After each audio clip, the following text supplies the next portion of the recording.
m'investir dans J'accueille, c'est une forme de dire je peux pas beaucoup accueillir chez moi pour X raisons, mais par contre je sais qu'il y a plein de gens qui peuvent le faire. Donc voilà, je me suis donné ça comme rôle. Je m'appelle Daphné, j'ai 43 ans, je suis mariée, j'ai 3 enfants. Je travaille de manière bénévole depuis 10 ans. J'ai participé à l'implantation de J'accueille à Saint-Étienne il y a un peu plus d'1 an. Donc avant, je connaissais Singa depuis peut-être 2 ans.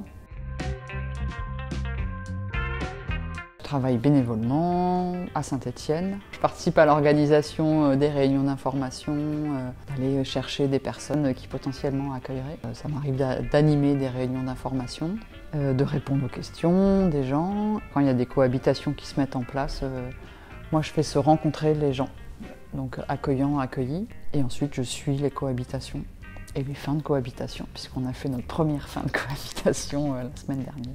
Là où c'est plus impliquant, c'est vraiment rencontrer les gens des deux côtés, les faire se rencontrer et démarrer. Une fois que la cohabitation est en place, je réponds aux questions auxquelles je peux répondre. Et quand je ne peux pas répondre, j'ai Hugo, donc, qui est salarié à Lyon, qui complète, parce que je ne sais pas.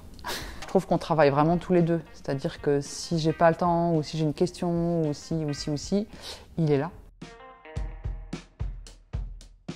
Déjà, j'ai la chance de travailler bénévolement depuis 10 ans auprès de publics migrants, surtout en cours de français, mais pas que, en ateliers sociolinguistiques, d'intégration. Et en arrivant à Saint-Étienne, j'ai découvert qu'il y avait des assos qui organisaient des cohabitations solidaires, des accueils citoyens. Donc à la maison, on a commencé à accueillir des mineurs. M'investir dans J'accueille, c'est une forme de dire je peux pas beaucoup accueillir chez moi pour X raisons, mais par contre, je sais qu'il y a plein de gens qui peuvent le faire. Donc voilà, je me suis donné ça comme rôle en fait, de dire je vais aller chercher les gens qui eux ont de la place, ont du temps, ont une configuration de famille et de maison qui permet, et bien sûr une mentalité qui fait que.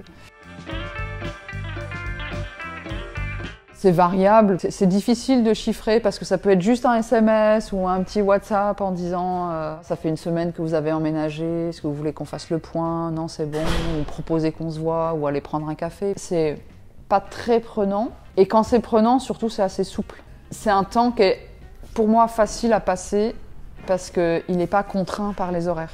Si j'ai une question un soir et que j'ai pas regardé mon téléphone, je réponds le lendemain matin ou après-midi quand j'ai le temps, donc c'est pratique. Je m'enrichis énormément au contact des autres. Je rencontre beaucoup de gens qui ont des cultures différentes, qui viennent de pays différents. Et ce que j'adore aussi, c'est que j'arrive, alors c'est pas forcément convaincre, mais à faire passer le pas à des Français, ou à des gens en tous les cas qui habitent en l'occurrence à Saint-Étienne ou autour. Et donc j'ai cette satisfaction-là de réussir à leur faire passer le pas et qu'après ça se passe bien. Si vous hésitez, essayez et vous serez convaincus que c'est bien. Beaucoup de personnes retraitées qui se disent j'aimerais bien être bénévole mais je veux pas plus avoir de contraintes. Et je trouve que c'est, en tous les cas chez J'accueille, on peut assez facilement trouver un bon compromis dans un engagement qui peut être ponctuel, qui peut être sur du long terme, qui peut avoir des pauses et qui apporte une énorme satisfaction de se dire je me sens utile. C'est un très bon compromis entre un vrai boulot et un engagement choisi. On est toujours avec d'autres personnes et on se sent hyper utile. C'est super chouette.